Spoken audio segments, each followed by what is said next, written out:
In this spirit, we reaffirm our unequivocal position. Decisions on war and peace must rest exclusively within the legitimate institutions of the state. This is the motivation that informs our decision to ban the security and military activities of Hezbollah and all non-state actors, Lebanese and foreign.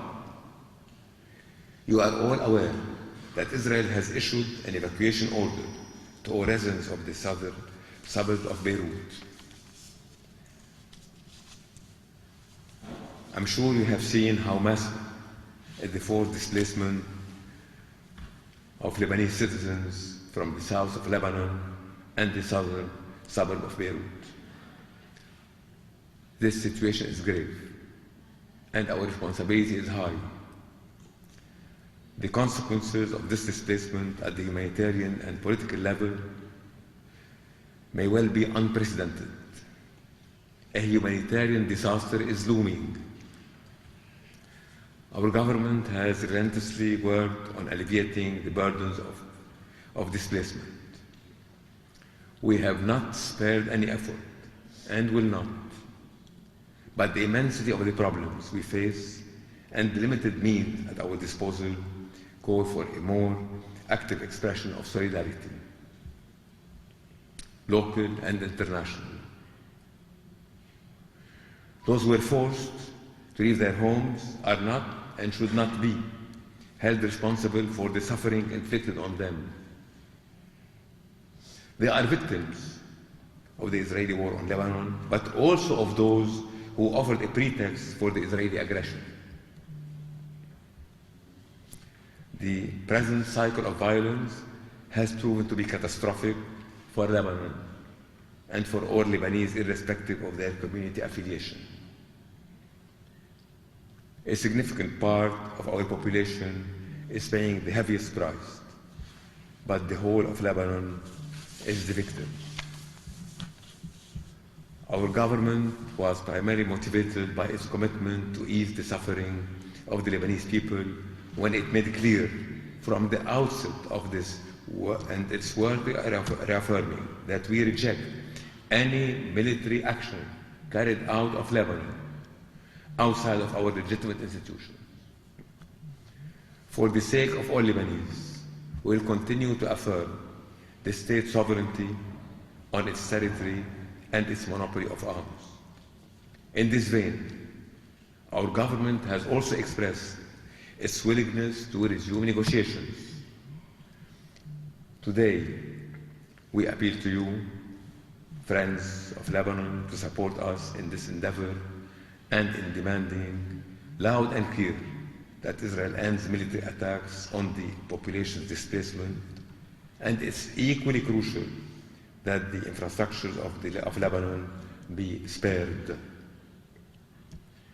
In addition, every assistance you may be able to extend to us in providing relief to the population is precious to us, and we will remain grateful to your support. Allow me now to ask Minister Hanin Said to brief you on the humanitarian situation.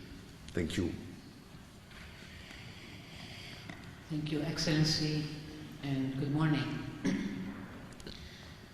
So let me start from the day it happened on Saturday morning. We were immediately called to the Prime Ministry under the leadership of the Prime Minister, and we activated the National Emergency Response Plan, which is coordinated by the Disaster Management Operations Room in the Grand Sarai, the DRM, and this includes all the relevant ministries and security agencies that are enabling us to have rapid decision-making and direct coordination.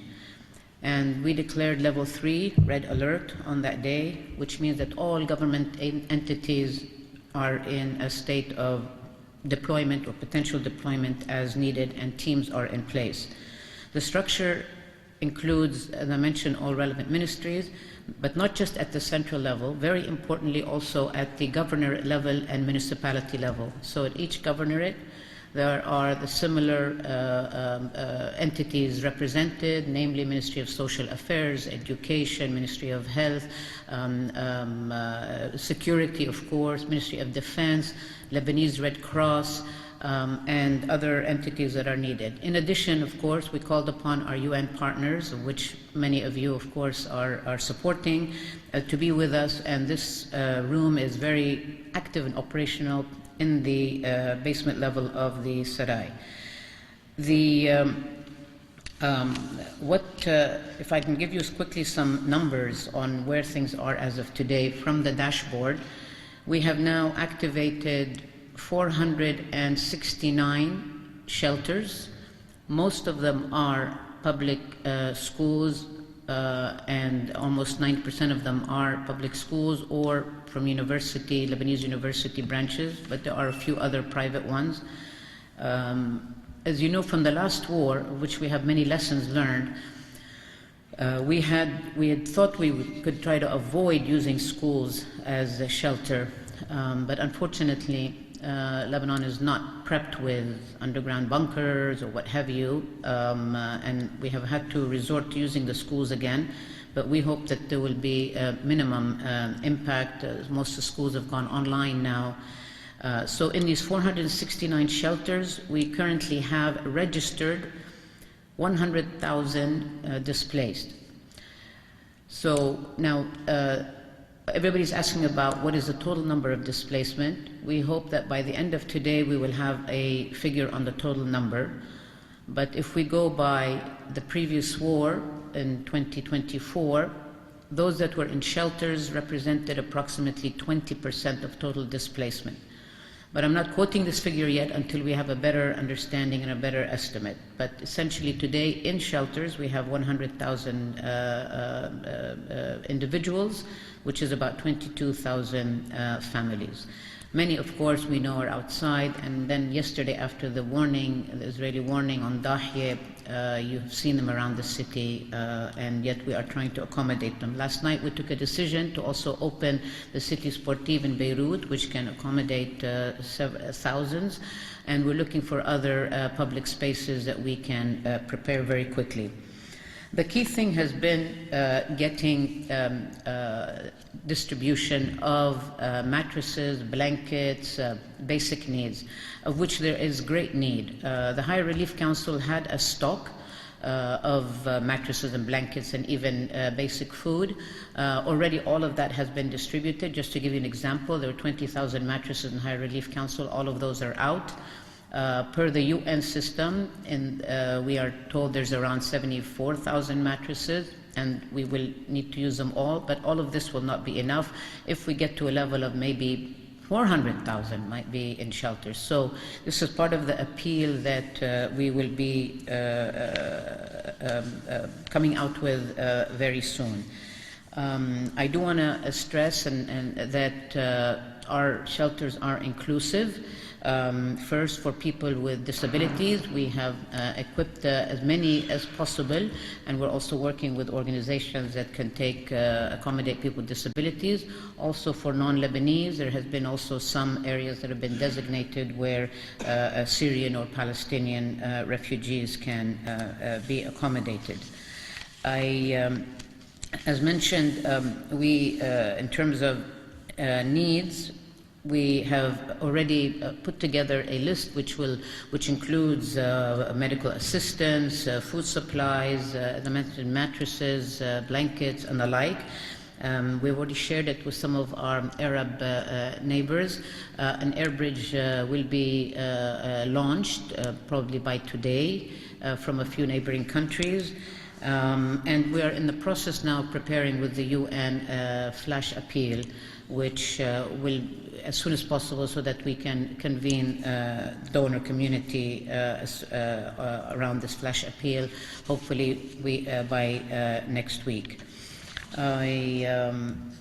We'll stop at this, but just to say that, as the Prime Minister mentioned, the situation is urgent. It is a national emergency.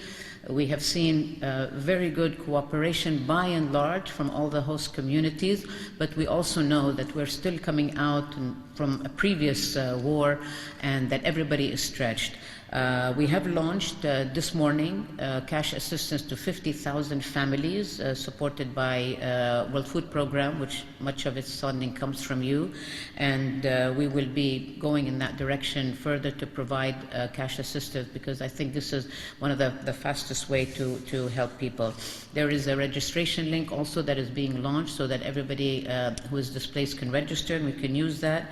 And we have sent out SMSs with alerts and information to all residents. 6 million SMSs went out in the last few days. You probably received it yourselves under LebGov, and we'll be using that method to alert people.